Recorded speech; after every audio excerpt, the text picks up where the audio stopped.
Hi everyone, good afternoon. Roel again and My name is Mark. yeah, so for today's video pag-uusapan na naman natin ang isa sa mga comment na nagmula kay Ito, nagmula kay Radler91. mag-thank you muna tayo kay Mr. Radler sa Yeah. panonood ng vlog natin at sa kanyang comment Comment. sa YouTube natin. So here you go, read it. Okay, bagong-bago to. 19 hours ago. So, kagabi lang siguro to, kahapon. So, sabi niya, tanong lang po, possible po ba mag-cross country pero may working visa? For example po, working currently in Oman and planning to transfer to UAE for work. Also, pero may working visa na. Need po ba umuwi muna ng Pinas before going to UAE? Or pwede direct to UAE na? Baka may idea lang po kayo. Okay, so Mr. Radler. Radler. So thank you so much sa iyong comment dito sa YouTube natin. So ngayon, actually Mark, do you think tama ba yung gagawin niya? Actually, para sa akin, nakikita ko, nabasa ko pa lang parang hindi tama yun. Oo. Kasi parang, hindi parang. Kasi ano to may working visa siya sa Oo. Oman eh. Mm-mm. So guys, ganito kasi yan. So unang-una, paano ka nakapunta ng Oman? So most of the time kasi sa ibang bansa talaga is dumadaan ng agency. Yes. Okay, so working visa. So paano pinaprocess yung working visa sa Pilipinas? So kailangan pag pupunta ka ng ibang bansa like tulad dito sa United Arab Emirates from Philippines is meron ka OWA, may OEC ka. So Yes. ngayon, ang concern mo is pag mayroon ka ng employment visa na wala ka sa Pilipinas. Actually, bawal yun. Kasi kung nasa Oman ka, may working visa ka sa Oman, kailangan, bago ka pumunta ng UAE, kailangan back to origin, back to Philippines ka. Yes. Doon papasok yung cross-country na tinatawag na bawal kasi working visa na agad. At dyan kasi pwedeng pumasok ang human trafficking.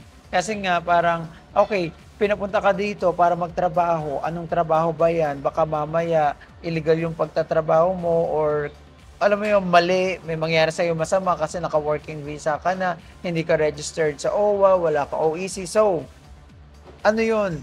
Mali yun sa mata ng Pilipinas mismo. Oo. So, Tsaka ito nga yung sinasabi ng OWA eh. mm, Paano ka namin mapoprotektahan? Paano Oo. kung may mangyari sa iyo sa ibang bansa? Paano ka namin mapupuntahan, tutulungan. matutulungan? Oo. Kasi wala kang record, wala oo. kang ano. Anything happens, kung ano man yung mangyari sa'yo dito sa kahit saang bansa ka, pagkatapos naka-working visa ka, hindi ka legal sa mata ng Pilipinas, hindi ka nga talaga matutulungan ng ng government.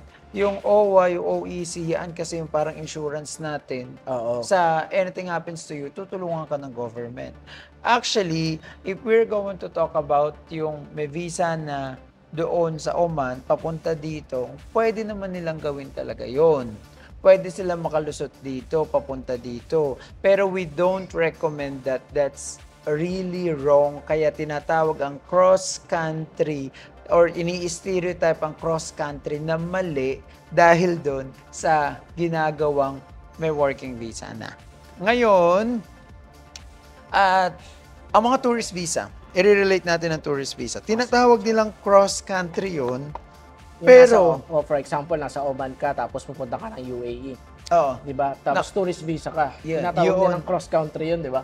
pero hindi kasi dapat talaga tinatawag na cross-country. Yung kasi parang na-stereotype ang cross-country na pag pumunta ka dito, may trabaho ka.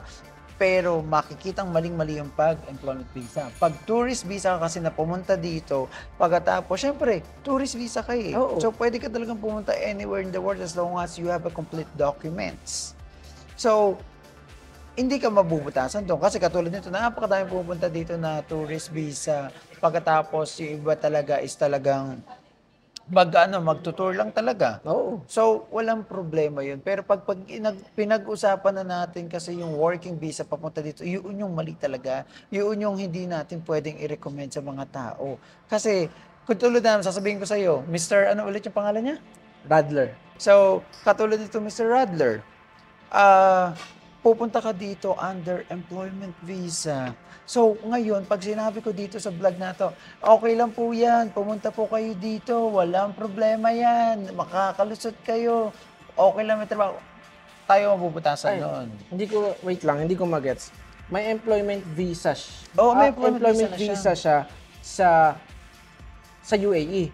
Oo, may employment visa sa UAE, nasa Oman siya, pupunta Oman siya dito. Pwede actually niyang gawin yun. Kaso nga, hindi tayo pwede magsabi na pwede yun. Doon nagiging mali ang mga recruiter, ang mga tao Oo, na mali nga naman talaga yun. Mali Kasi talaga kung may yun. employment visa ka na, tapos nasa Oman ka, may trabaho ka rin dun eh. ay, what if finish contract din? Pwede rin naman kasi yun. pwede. Kaso, doon tayo magiging mali pag sinadjust natin yun. So, we don't recommend that. Bawal po yun. Kaya kami, every time na nagpa-process kami ng tourist visa, we're telling them, okay, we just process the tourist visa kasi nga, yun lang yung kaya namin gawin. But when we talk about work, tourist visa kasi sa lahat ng bansa is bawal. Bawal maghanap talaga ng trabaho. So, kung gagawin mo yun, gawin mo na lang siguro na wala kang pagtatanungan na iba kasi medyo masakit sa ulo yun. Hindi, ako, I will say, ulitin ko, hindi pwede ang employment visa na didiretso dito. Mas okay kung may employment visa ka, back to origin, process the legal way of documentation with OWA, OEC, at may nagpidos ka, papunta dito. So, yun talaga. Yun ang legal way. So, kung nasa Oman ka, may pupunta ka ng UAE para magtrabaho, balik ka muna ng Pilipinas. Yeah. Pero kasi ginagawa yun na iba employer para makatipid sila kaysa nga naman magtutourist visa papunta dito. Kaso, it's between the employer and the person na nandun. Kumbaga walang mamamagitan sa kanila na okay, kasi tayo hindi naman din natin pwedeng i-process yun. Hindi naman din natin. So, I suggest na mag-tourist visa na lang muna papunta dito ng United Arab Emirates kasi nga yun lang yung kaya nating i-provide sa kanila and then baka mamaya kasi tanungin sa immigration do most of the time hindi Actually, naman tinatanong. maling-mali naman talaga yun eh. Kasi kung nadadama yung iba na gusto mag-tourist lang dito. Kaya oo, totoo yun. Kaya nga inaano na cross country papunta dito, iniisip okay, trabaho agad, which is yung mga pure intention talaga na tourist visa na pupunta dito na hindi naman talaga magtutourist. Yun nadadamay. Pero mga Filipino kasi gusto minsan kasi iwasan talaga yung Philippine immigration kasi nahihirapan sila na umalis. Oo, nahihirapan sila pumasok. Mahirapan silang lumabas ng bansa. Katulad nito yung may trabaho sa Europe. Yun na lang Kami dito we're just talking about the reality pero papag-uusapan na lang din ang ginagawa ng mga tao minsan na nasa Pilipinas na may working visa or bibigyan ng working visa sa Europe. Lalabas muna ng bansa. Pagkalabas ng bansa, bibigyan ng employment visa kasi nga hindi na sila dadaan ngayon kukuha ng OWA o ECP2. Mali, pero nagiging practice ng mga Filipino para iwasan yung pag-process ng legal way. Kasi nga mahaba-haba yung proseso na gagawin nila eh. Siguro yung mga kababayan din natin minsan naiinip. Oo, saka minsan kasi mga employer gusto agad-agad nandito ka na. Which is, that's the best way na gagawin nila. Pero, uulitin ko po, we don't suggest that. Maling practice yun. So, yung tanong dito ni Mr. Radler, possible po ba mag-cross country pero may working visa? Ang sagot dyan ay? No, it's not legal when we're talking about on a legal way. No, it's not legal. Yeah. Maling practice. Doon tayo sa may legal mga way. gumagawa pero maling practice yun. So, ang hirap kasi pag-usapan din dito na parang hindi natin pwede suggest, pero mali. Yan. Okay, so Mr.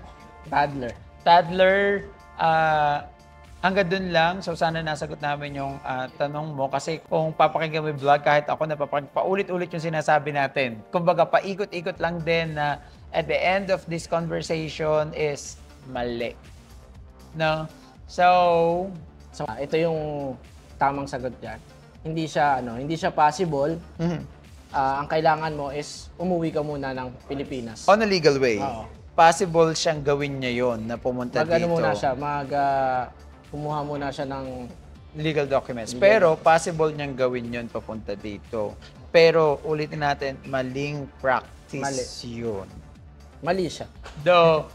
Kasi mga intentions naman natin yung yung iniisip kaya nga si immigration pag dadaan ka ng tourist visa pagkatapos tatanungin ka magtatrabaho ka ba, depende kasi sa intention ng tao.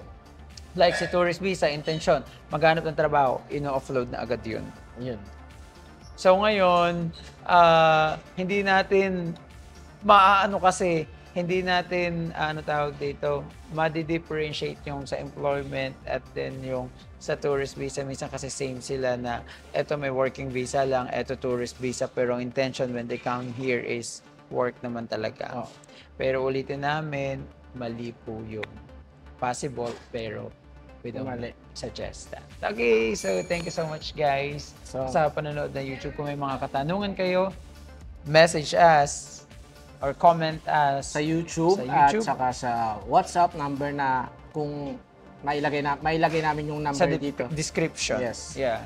So thank you so much Mr. Radler sa iyong katanungan at Yeah, sa madami susunod. makaka-relate. Oo. Madami talaga makaka-relate sa katanungan mo, pero hindi ko kasi. Pero yun nga, paligoy-ligoy tayo, pero ang ano dun is, bawal talaga siya. Possible, pero bawal siya. Okay? So thank you, and like, and subscribe. yeah, bye!